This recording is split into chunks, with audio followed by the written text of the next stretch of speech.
Good morning, everyone. I'm Jim Kelly, and I'll be acting as your mediator today. We're here to see if we can reach a mutually acceptable agreement regarding the bond claim on the property at 156 Barton Lane, Azure Beach. To avoid the time and stress of a formal hearing, Ellen, you're representing the landlord, Jane Simons, and Jake, you're the former tenant.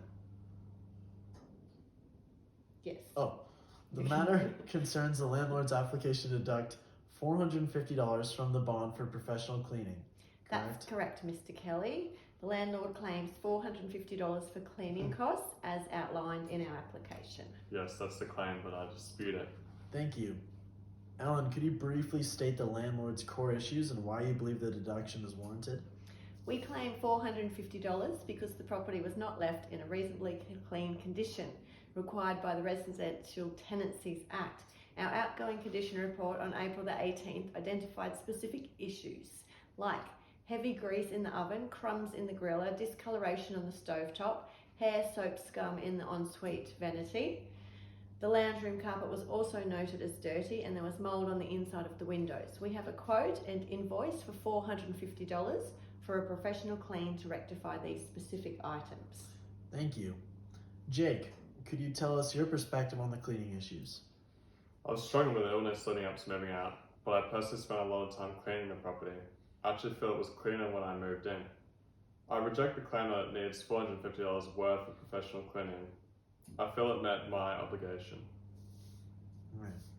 Ellen, I see you have some photos and the quotes. Could you briefly disclose the key evidence you would rely on in a hearing? Certainly, Mr. Kelly. I have the outgoing condition report detailing the specific facts, dated photographs of the oven grease and an ensuite soap scum taken on April 18th, and the taxed invoice for $450 from Sparkle Clean Services, which itemised the deep clean of the kitchen and bathroom areas. This evidence supports our claim that the condition was below the standard requirement. Thank you. Jake, have you seen these photos in the quote? I've seen the photos, and while there might have been a bit of grease left, I don't think it was warrant for $450. That's excessive. Ellen, to move forward towards a resolution, what is the landlord's offer to settle the matter today? We believe our case is strong based on the evidence. However, to avoid a hearing and to resolve this quickly, we would reduce the claim by $50.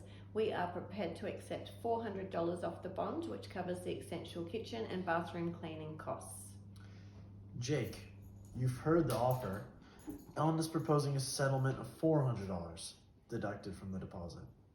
What is your response, or do you have a counteroffer? I appreciate a small reduction, but $400 is still too high. I did the work myself. I acknowledge there might have been a small oversight on the oven, perhaps, due to my health at the time, but the rest of the property was spotless. I will agree to cover a maximum of $150 towards the cleaning, specifically for the oven. Thank you for your counter-offer, Jake. However, the evidence clearly shows issues beyond just the oven. The ensuite was dirty and the stove top needed attention. $150 doesn't even cover half the professional cleaning costs. Our evidence is for the full $450 claim. We cannot accept $150. Ellen, given the desire to settle, is there any final amount between $150 and $400 you could agree to? We would need to secure enough to cover the landlord's actual expense, and the tribunal would likely award a significant portion based on our evidence.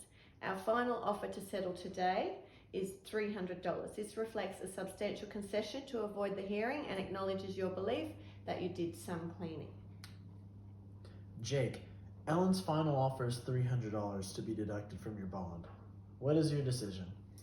No, I can't agree to that. I generally feel I left the place clean enough. I'll stick to my offer of $150. I'm prepared to go to the formal hearing if we can't meet closer to my figure. Okay, it seems we've explored all avenues, and unfortunately we've reached an impasse. Ellen, Jake, I have recorded the offers and the fact that we were unable to reach an agreement. Thank you, Mr. Kelly. Could you please clarify the next steps? Certainly. Since consolation has failed, The matter will now be referred back to the tribunal member for formal hearing immediately. The evidence you've exchanged here, the reports, photos, and the invoice, will be formally submitted as evidence for that hearing. You should both be prepared to present your full case to the member. Understood, and thank you for your assistance.